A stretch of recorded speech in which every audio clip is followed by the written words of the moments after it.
Hello, my name is Poh Kai Lun. Today, my team and I will share some covalent bond information to you.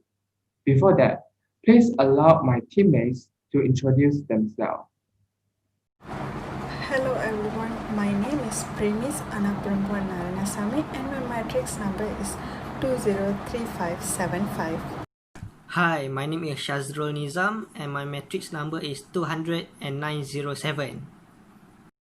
Hi, my name is Nur Ainah Fatin binti Maidin, matrix number 202988. A covalent bond is formed by equal sharings of electrons from both the participating atoms. You might not understand what am I talking, so let's look at the example. Hydrogen molecule. Hydrogen molecules is formed by sharing at electrons from each hydrogen atom. This phenomena of sharing electrons forms a covalent bond. Hydrogen atom is unstable because it only has one electron at its valence shell. In order to let hydrogen atom become stable, this hydrogen atom should share an electrons with another hydrogen atom to acquire a full valence shell, which is 2 electrons in valence shell. This rule is called octet rule. After watching how the covalent bond is formed, now we need to know who discovers the covalent bonds.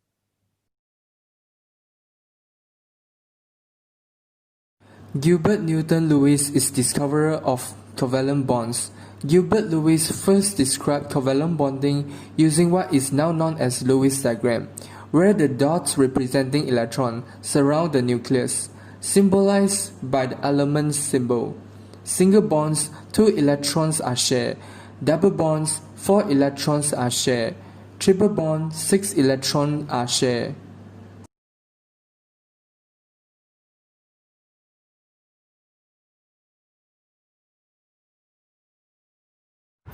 Firstly, non-polar covalent bond. Next, polar bond. Usually, covalent compounds do not dissolve in water, as oil and water. Oil do not dissolve with water because oil is a non-polar compound, whereas water is a polar compound. Basically, non-polar compounds are neutral, so they do not adopt with water, which is polar, and they do have charges. Whereas covalent compounds will dissolve in non-polar solvent. This is because mostly covalent compounds are present in non-polar, and non-polars are neutral. Thus, non-polar compounds will dissolve in non-polar solvents because both are neutral and it is very easy to grab each another. These are one of the example of simple molecule. Simple molecule in covalent bonds are sharing electrons equally. These are example of giant covalent compounds. These compounds are made up of more than one covalent bond.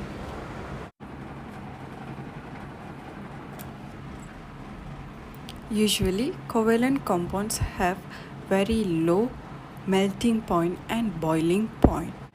These are the bond length of single covalent bond, or known as sigma bonds.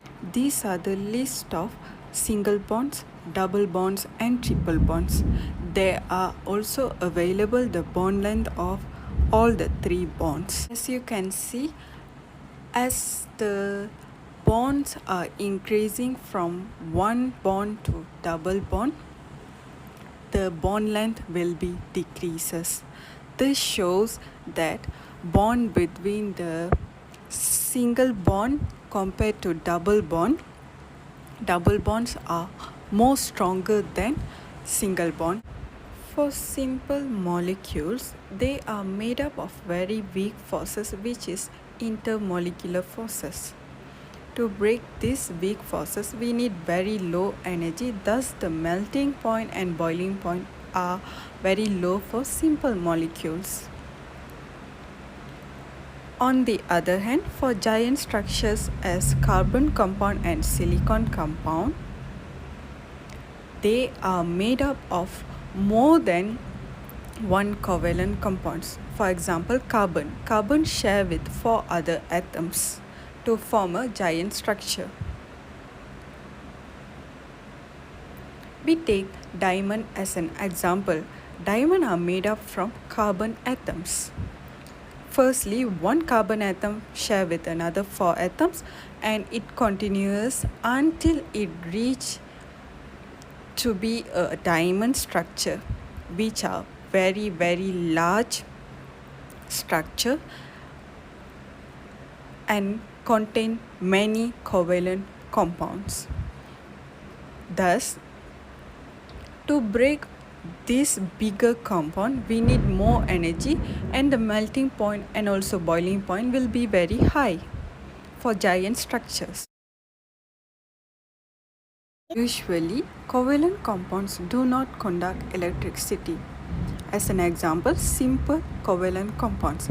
This is because simple covalent compounds share electrons equally and they do not have any ion or electron freely to conduct the electricity. In structures, diamonds do not conduct electricity because all the electrons are shared equally in diamond. But in special case, graphite will conduct electricity because there are free electrons, and sand are semiconductor. Let's take a look on a few examples of simple covalent bonds. There are single covalent bonds, double covalent bonds, and triple covalent bonds. In a single covalent bond, let us take hydrogen as an atom. Hydrogen atom has electron arrangement of 1 and it has 1 valence electron. But at this stage, the hydrogen atom is unstable. So how are we gonna make it stable?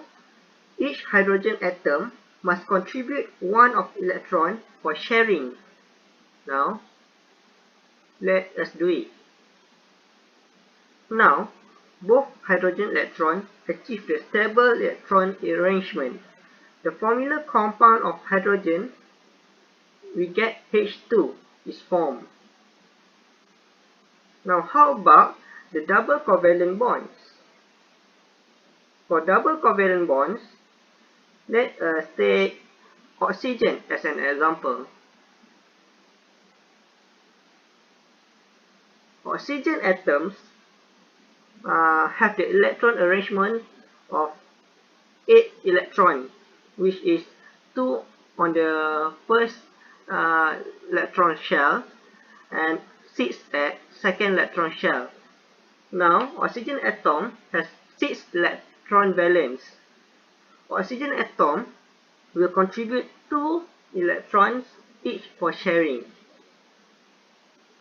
Now, 2 oxygen atoms share 2 pairs of electrons to achieve the stable electron arrangement. A double covalent compound with formula O2 is formed.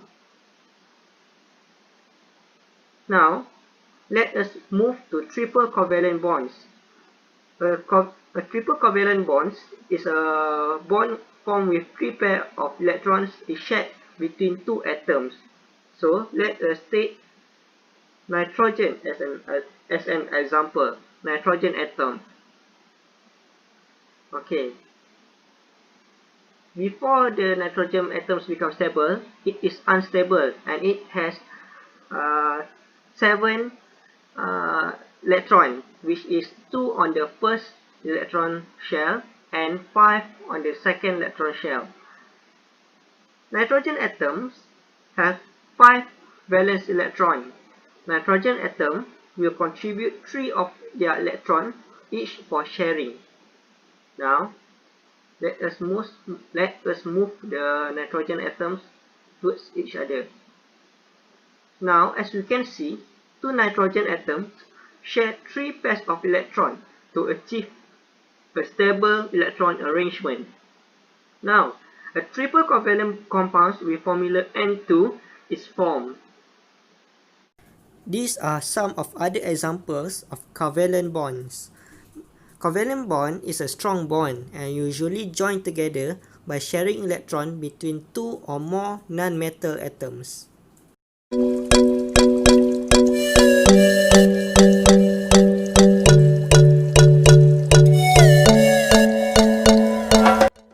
There are many covalent bonds that we use in our daily life. It is also one of many global warming gases. The first one is carbon dioxide. This gas that all living animals and humans exhale.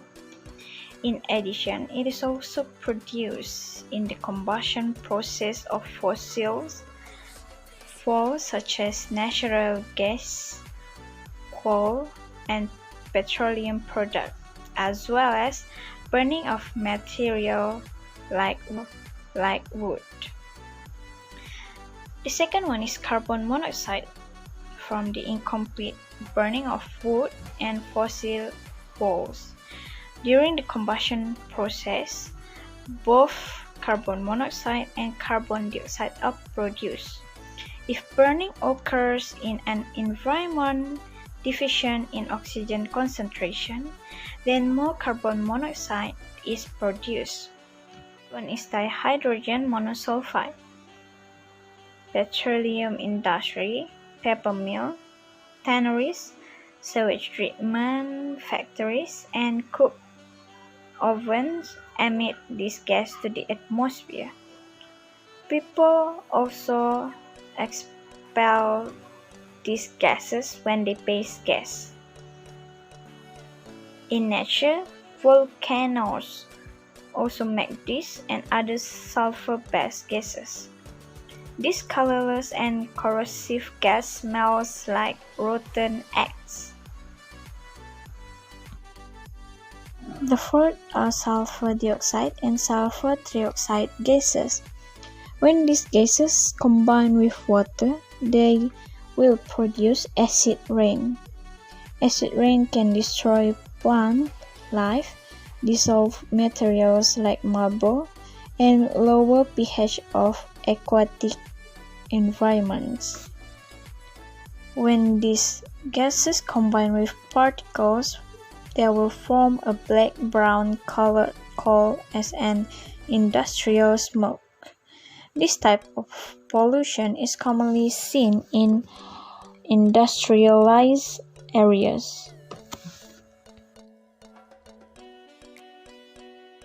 Next, hydrogen monoxide. This gas is the most important thing in our life. Without it, human lifespan only about 3 days. Last but not least, nitrogen hydride. Without nitrogen hydride, cleaning is not easy, just like when we have it.